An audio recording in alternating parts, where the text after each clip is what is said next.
2 தெசலோனிக்கேயர் அதிகாரம் 1.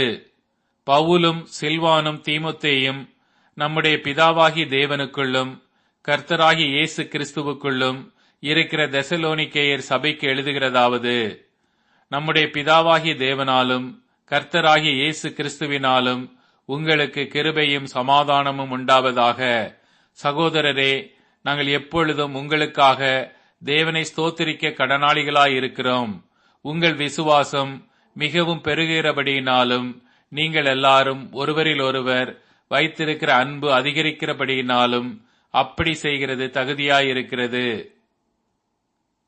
நீங்கள் சகிக்கிற சகல துன்பங்களிலும் உபத்திரவங்களிலும் பொறுமையையும் விசுவாசத்தையும் காண்பிக்கிறது நிமித்தம் உங்களை குறித்து நாங்கள் தேவனுடைய சபைகளில் மேன்மை பாராட்டுகிறோம். நீங்கள் தேவனுடைய ராஜ்யத்தின் நிமித்தம் பாடு அனுபவிக்கிறவர்களாயிருக்க அந்த ராஜ்யத்திற்கு நீங்கள் பாத்திரர் என்று எண்ணப்படும்படிக்கு தேவன் நியாயமான தீர்ப்பு செய்கிறவர் என்பதற்கு அதுவே அத்தாட்சியாயிருக்கிறது.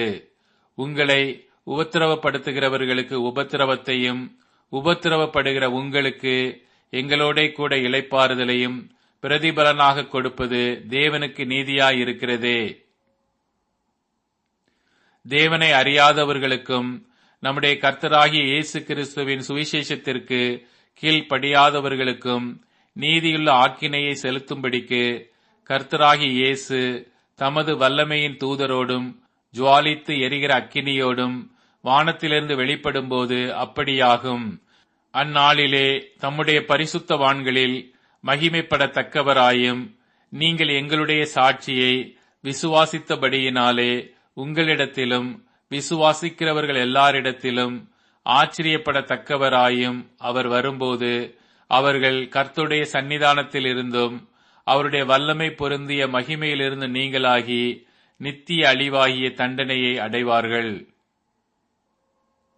ஆகையால் நம்முடைய தேவனும் கர்த்தராகிய இயேசு கிறிஸ்துவும் அளிக்கும் கிருபையின்படியே நம்முடைய கர்த்தராகிய இயேசு கிறிஸ்துவின் நாமம் உங்களிடத்திலும் நீங்கள் அவரிடத்திலும் மகிமைப்படும் பொருட்டாக நம்முடைய தேவன் உங்களை தமது அழைப்புக்கு பாத்திரராக்கவும் தமது தயையுள்ள சித்தம் முழுவதையும் விசுவாசத்தின் கிரியையையும் பலமாய் உங்களிடத்தில் நிறைவேற்றவும் வேண்டுமென்று எப்பொழுதும் உங்களுக்காக வேண்டிக் கொள்ளுகிறோம். 2 தெசலோனிக்கேயர் அதிகாரம் 2. அன்றியும் சகோதரரே, நம்முடைய கர்த்தராகிய இயேசு கிறிஸ்துவின் வருகையையும் நாம் அவரிடத்திலே சேர்க்கப்படுவதையும் குறித்து நாங்கள் உங்களை வேண்டிக் கொள்ளுகிறது என்னவென்றால், ஒரு ஆவியினாலாவது வார்த்தையினாலாவது எங்களிடத்திலிருந்து வந்ததாய் தோன்றுகிற ஒரு நிருபத்தினாலாவது கிறிஸ்துவனுடைய நாள் சமீபமாய் இருக்கிறதாக சொல்லப்பட்டால் உடனே சஞ்சலப்படாமலும் கலங்காமலும் இருங்கள். எவ்விதத்தினாலும் ஒருவனும் உங்களை மோசம் போக்காதபடிக்கு எச்சரிக்கையாயிருங்கள்.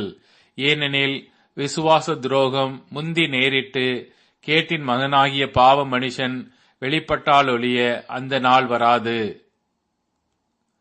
அவன் எதிர்த்து நிற்கிறவனாயும் தேவன் எண்ணப்படுவது எதுவோ ஆராதிக்கப்படுவது எதுவோ அவை எல்லாவற்றிற்கும் மேலாக தன்னை உயர்த்துகிறவனாயும் தேவனுடைய ஆலயத்தில் தேவன் போல உட்கார்ந்து தன்னைத்தான் தேவன் என்று காண்பிக்கிறவனாயும் இருப்பான்.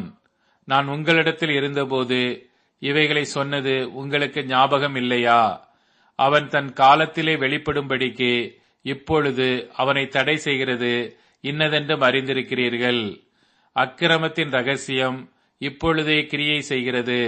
ஆனாலும் தடை செய்கிறவன் நடுவிலிருந்து நீக்கப்படும் முன்னே அது வெளிப்படாது. நீக்கப்படும்போது அந்த அக்கிரமக்காரன் வெளிப்படுவான். அவனை கர்த்தர் தம்முடைய வாயின் சுவாசத்தினாலே அழித்து தம்முடைய வருகையின் பிரசன்னத்தினாலே நாசம் பண்ணுவார்.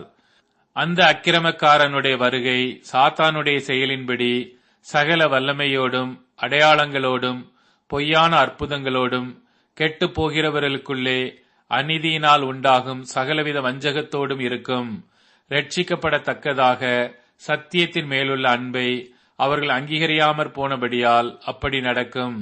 ஆகையால் சத்தியத்தை விசுவாசியாமல் அநீதியில் பிரியப்படுகிற யாவரும் ஆக்கினைக்குள்ளாக்கும்படிக்கு அவர்கள் பொய்யை விசுவாசிக்கத்தக்கதாக கொடிய வஞ்சகத்தை தேவன் அவர்களுக்கு அனுப்புவார்.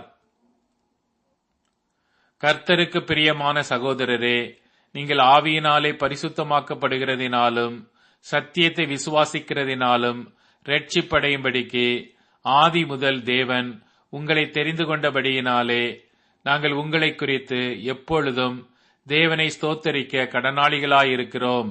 நீங்கள் நம்முடைய கர்த்தராகிய இயேசு கிறிஸ்துவின் மகிமையை அடையும் பொருட்டாக எங்கள் சுவிசேஷத்தினாலே அந்த இரட்சிப்புக்கு அவர் உங்களை அழைத்தார். ஆகையால் சகோதரரே, நீங்கள் நிலை கொண்டு வார்த்தையினாலாவது நிருபத்தினாலாவது நாங்கள் உங்களுக்கு உபதேசித்த முறைமைகளை கைக்கொள்ளுங்கள்.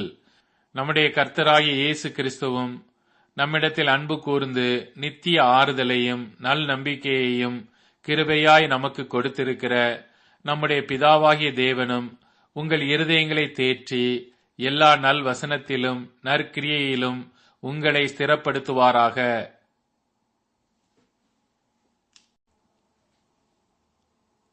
2 தெசலோனிக்கேயர் அதிகாரம் 3. கடைசியாக சகோதரரே, உங்களிடத்தில் கர்த்தருடைய வசனம் பரம்பி மகிமைப்படுகிறது போல எவ்விடத்திலும் பரம்பி மகிமைப்படும்படிக்கும் துர்குணராகிய பொல்லாத மனுஷர் கையினின்று நாங்கள் விடுவிக்கப்படும்படிக்கும் எங்களுக்காக வேண்டிக் கொள்ளுங்கள். விசுவாசம் எல்லாரிடத்திலும் இல்லையே, கர்த்தரோ உண்மையுள்ளவர். அவர் உங்களை ஸ்திரப்படுத்தி தீமை நின்று விலக்கி காத்துக் கொள்வார். மேலும் நாங்கள் கட்டளை இடுகிறவைகளை நீங்கள் செய்து வருகிறீர்கள் என்றும் இனிமேலும் செய்வீர்கள் என்றும் உங்களை குறித்து கர்த்தருக்குள் நம்பிக்கையாயிருக்கிறோம். கர்த்தர் உங்கள் இருதயங்களை தேவனை பற்றும் அன்புக்கும் கிறிஸ்துவின் பொறுமைக்கும் நேராய் நடத்துவாராக. மேலும் சகோதரரே, எங்களிடத்தில் பெற்றுக்கொண்ட முறைமையின்படி நடவாமல் ஒழுங்கற்று நடக்கிற எந்த சகோதரரையும் நீங்கள் விட்டு விலக வேண்டுமென்று நம்முடைய கர்த்தராகிய இயேசு கிறிஸ்துவின் நாமத்திலே உங்களுக்கு கட்டளையிடுகிறோம். இன்ன விதமாய் எங்களை பின்பற்ற வேண்டுமென்று நீங்கள் அறிந்திருக்கிறீர்களே. நாங்கள் உங்களுக்குள்ளே ஒழுங்கற்று நடவாமலும் ஒருவனிடத்திலும் இலவசமாய் சாப்பிடாமலும் உங்களில் ஒருவனுக்கும் பாரமாயிராதபடிக்கு இரவும் பகலும் பிரயாசத்தோடும் வருத்தத்தோடும் வேலை செய்து சாப்பிட்டோம். உங்கள் மேல் பாரத்தை வைப்பதற்கான அதிகாரம் எங்களுக்கு இல்லை என்பதினாலே அப்படி செய்யாமல் நீங்கள் எங்களை பின்பற்றும்படிக்கு நாங்கள் உங்களுக்கு மாதிரியாய் இருக்க வேண்டுமென்றே அப்படி செய்தோம்.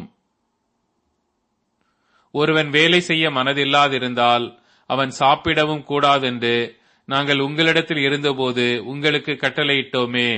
உங்களில் சிலர் யாதொரு வேலையும் செய்யாமல் வீண் அலுவற்காரராய் ஒழுங்கற்று திரிகிறார்கள் என்று கேள்விப்படுகிறோம். இப்படிப்பட்டவர்கள் அமைதலோடு வேலை செய்து தங்கள் சொந்த சாப்பாட்டை சாப்பிட வேண்டுமென்று நம்முடைய கர்த்தராகிய இயேசு கிறிஸ்துவினாலே அவர்களுக்கு கட்டளையிட்டு புத்தி சொல்லுகிறோம். சகோதரரே, நீங்கள் நன்மை செய்வதிலே சோர்ந்து போகாமல் இருங்கள். மேலும் இந்த நிருபத்தில் சொல்லிய எங்கள் வசனத்துக்கு ஒருவன் கீழ்ப்படியாமற் போனால் அவனை குறித்து கொண்டு அவன் வெட்கப்படும்படிக்கு அவனுடனே கலவாதிருங்கள். ஆனாலும் அவனை சத்துருவாக எண்ணாமல் சகோதரனாக எண்ணி அவனுக்கு புத்தி சொல்லுங்கள். சமாதானத்தின் கர்த்தர் தாமே எப்பொழுதும் சகல விதத்திலும் உங்களுக்கு சமாதானத்தை தந்தருளுவாராக. கர்த்தர் உங்கள் அனைவரோடும் கூட இருப்பாராக. பவுலாகிய நான் என் கையெழுத்தாலே உங்களை வாழ்த்துகிறேன்.